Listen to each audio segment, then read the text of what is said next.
Please subscribe the channel and don't forget to click the bell icon.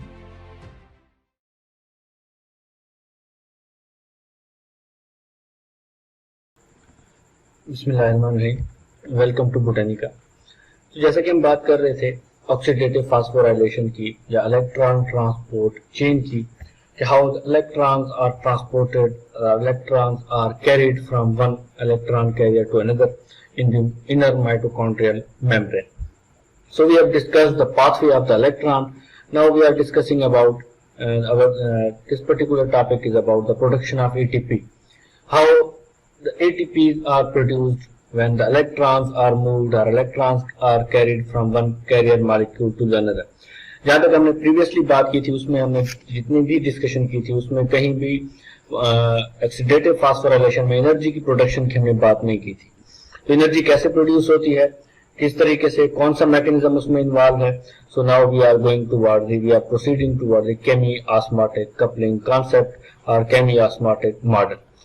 So as far as the scientists are concerned, it was known for many years that transfer of electrons in ETC produce ATP. तो scientist को ये बात तो मालूम थी कि जैसे ही electron या जब भी इलेक्ट्रॉन जो है वो इलेक्ट्रॉन ट्रांसपोर्ट चेन में मूव होते हैं, कैरी होते हैं, एक इलेक्ट्रॉन कैरियर मॉलिक्यूल से एक इलेक्ट्रॉन एक्सेप्टर से दूसरे को पहुंचते हैं, तो उससे एटीपी प्रोड्यूस होती है. But the mechanism was unknown. इसका मैकेनिज्म नहीं था मालूम कि किस तरीके से जब इलेक्ट्रॉन जो है वो मूव होंगे, इलेक्ट्रॉन्स ठीक है उनकी मूवमेंट हो रही है, दे आर कैरीड, उनकी ट्रांसपोर्ट हो रही है from one molecule to another, लेकिन उसमें एनर्जी की प्रोडक्शन का कौन सा मैकेनिज्म है, it was unknown, it was unclear.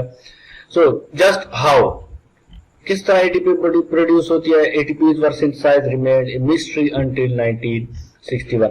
तो इलेक्ट्रॉन ट्रांसपोर्ट चेन का जो मैकेनिज्म है, इलेक्ट्रॉन ट्रांसपोर्ट कैरियर्स का जो मैकेनिज्म है, it was known. It was also known that ATP is also produced during the process of oxidative phosphorylation और electron transport chain. But how these ATPs are produced, what is the mechanism, which complexes are involve, कौन सा molecule, कौन सा enzyme उसमें involve है, ये कोई mechanism है मालूम नहीं था until 1961. But a very elegant scientist solved this problem named Peter Mitchell when he proposed the chemi-osmotic model.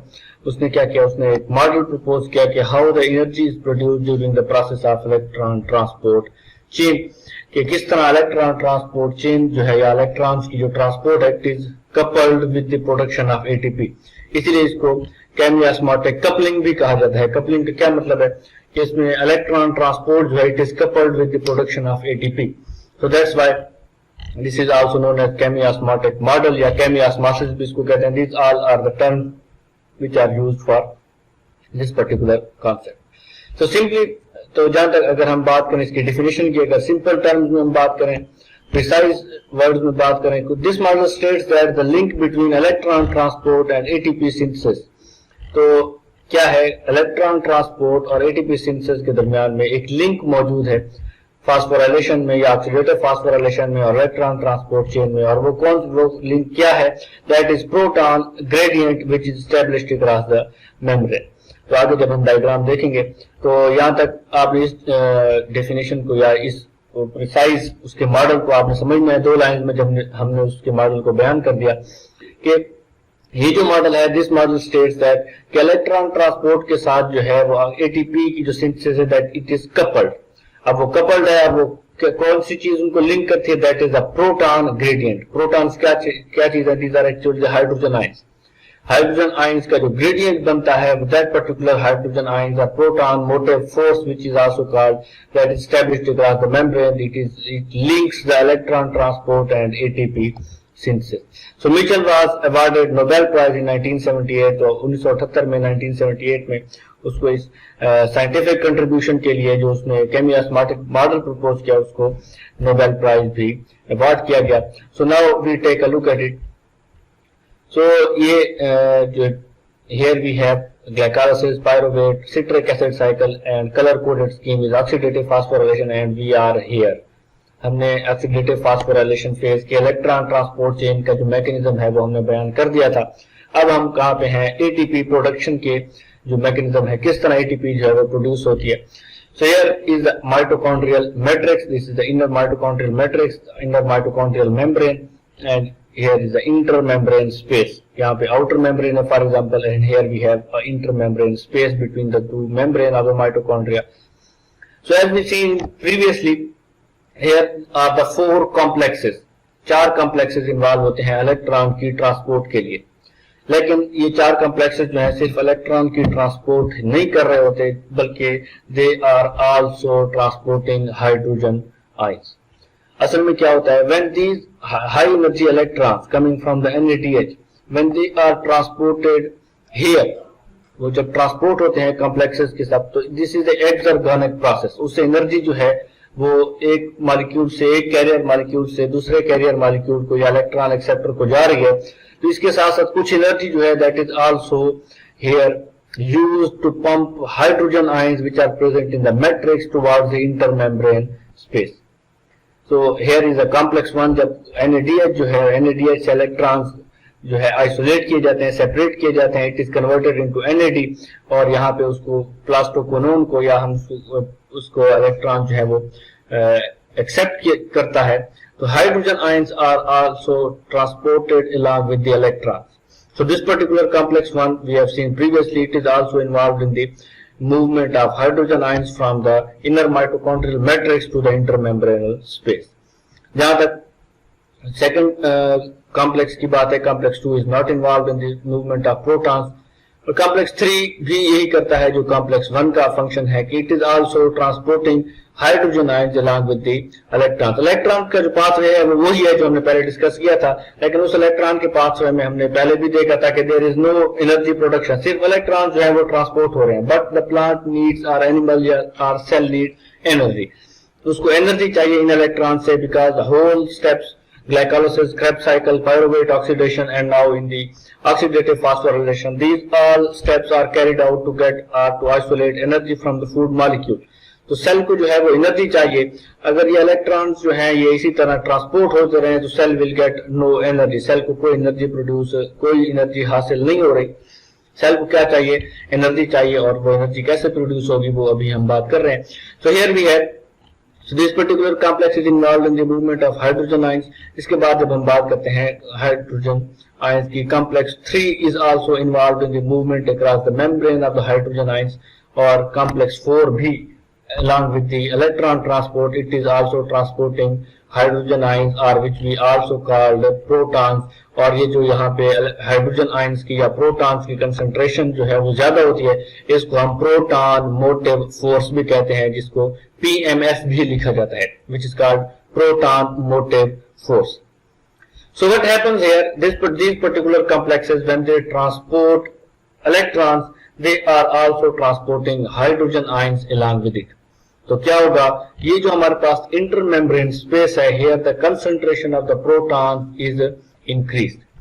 तो यहाँ पे और सोर्स क्या होगा, यहाँ पे दोनों तरफ जो है या इस तरफ माइटोकॉन्ड्रियल मैट्रिक्स तरफ हाइड्रोजन आयंस जो है वो मौजूद होते हैं, और उन्हीं हाइड्रोजन आयंस को जो है मोस्टली यहाँ पे ट्रांसपोर्ट किया जाता है. तो होता क्या है, when these hydrogen ions are concentrated here in the intermembrane space.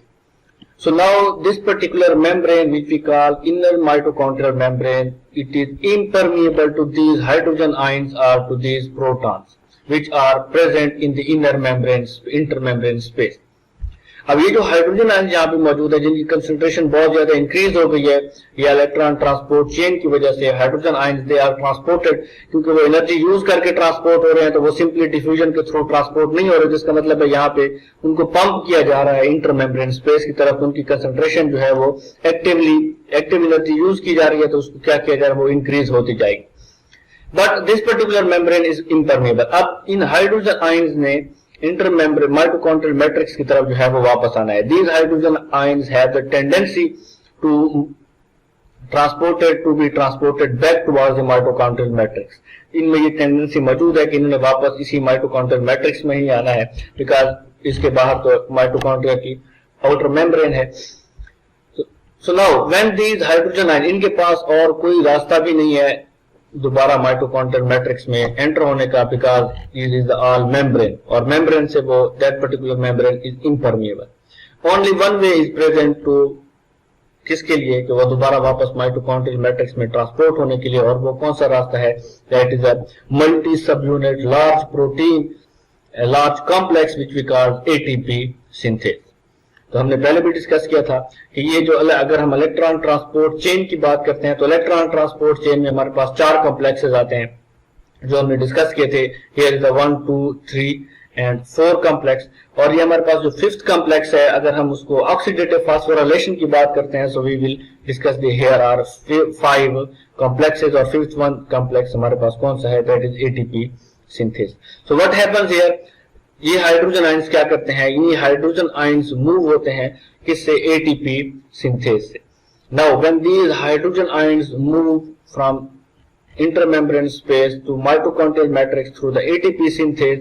Now this particular complex, this particular enzyme ATP synthase has the ability, has the capacity to make ATP by using adenosine diphosphate and inorganic phosphate, and the energy which is stored in the form of a hydrogen ion in the intermembrane space. तो ये ATP synthase क्या करता है, ये जो hydrogen ions में ये जो एनर्जी स्टोर हो जाती है, this particular energy is just like the water in the dam. जिस तरह एक डैम होता है और डैम के आगे, डैम में पानी जो है वो स्टोर होता है, उसके आगे क्या कर दिया जाता है, एक बंद बांध दिया जाता है, उसको रोक दिया जाता है. So now that particular energy is stored in the water. अब वो क्या होता है, जो एनर्जी उसमें मौजूद होती है वो स्टोर हो जाती है वाटर में. अब जैसे ही उसको किसी तरीके से रास्ता मिलता है, तो जैसे ही वो पानी नीचे आता है, so the energy which is stored in the water is used to run that particular turbine which is present below. तो जब पानी नीचे आता है तो उस टरबाइन के ऊपर वो जब उसको हिट करता है तो वो टरबाइन जो है वो चलती है और उससे बिजली जो है वो पैदा होती है. और वो कौन सी एनर्जी को यूज करता है, वो potential energy which is stored in the water. Similar is the case here in the oxidative phosphorylation. Now when these hydrogen ions are transported in the intermembranous space, तो क्या होता है, यहाँ पे उनकी कंसंट्रेशन जो है वो बहुत ज्यादा बढ़ जाती है. जब उनकी कंसंट्रेशन बहुत ज्यादा हो जाती है, so now they have to move back. उन्होंने वापस भी आना है, तो अब वो और किसी रास्ते से वापस नहीं आ सकते, उनके पास सिर्फ एक ही रास्ता है, और वो कौन सा रास्ता है, that is ATP synthase. And when these hydrogen ions move back, तो उनमें जो एनर्जी स्टोर है उसी एनर्जी को ये एटीपी सिंथेस जो है वो यूटिलाइज करता है, और उसी एनर्जी को यूज करते हुए now it will combine ADP and inorganic phosphate which is present here in the inner mitochondrial matrix. और वो क्या बनाएगा, एटीपी बनाएगा, और इस हाइड्रोजन आयंस को दोबारा ट्रांसपोर्ट कर दिया जाएगा माइटोकॉन्ड्रियल मैट्रिक्स की तरफ. So now this particular hydrogen can also again can be transported back to intermembrane space, और फिर दोबारा ये साइकिल जो है वो चलता रहेगा. जहां तक बात हमारे पास जो है वो एटीपी की, जब हम बात करते हैं कि एटीपी क्या चीज है, एटीपी सिंथेस जो है वो क्या चीज है, इसका फंक्शन क्या है, how it is. So as far as the ATP synthase is concerned, इसका जो स्ट्रक्चर और फंक्शन है, फॉर एग्जाम्पल इसके जहां तक पार्ट्स की बात, इट हैज 4 मेन पार्ट्स. अगर हम इसकी मॉलिक्यूलर लेवल के ऊपर या पार्ट्स के ऊपर बात करें तो इसके तकरीबन जब हम बात करते हैं इसके मॉलिक्यूलर डिवीजन में इसको हम डिस्ट्रीब्यूट करते हैं या सेपरेट करते हैं. So it has 4 parts and each part is made up of many polypeptides, multiple polypeptides. So that's why we are calling it a complex, क्योंकि इसकी जो सिंथेसिस है वो बहुत सारी पॉलीपेप्टाइड से मिलकर बनता है, तो इसीलिए this is complex. So here as far as the parts are concerned, इसके here is a rotor in the inner mitochondrial membrane. इसके पास there is a rotor which accepts the hydrogen ions, a knob that protrudes into the mitochondrial matrix. Here is the knob, and a stator and which is extending into the knob of the mitochondrial matrix. तो इसके बाद हमारे पास ये क्या करता है, when hydrogen ions are passed here in the ATP synthase, when they are transported into the mitochondrial matrix, तो वो क्या करता है, उस एनर्जी जो है उससे कैप्चर करता है, and that particular energy is used to make ATP by using ADP and inorganic phosphate as a substrate.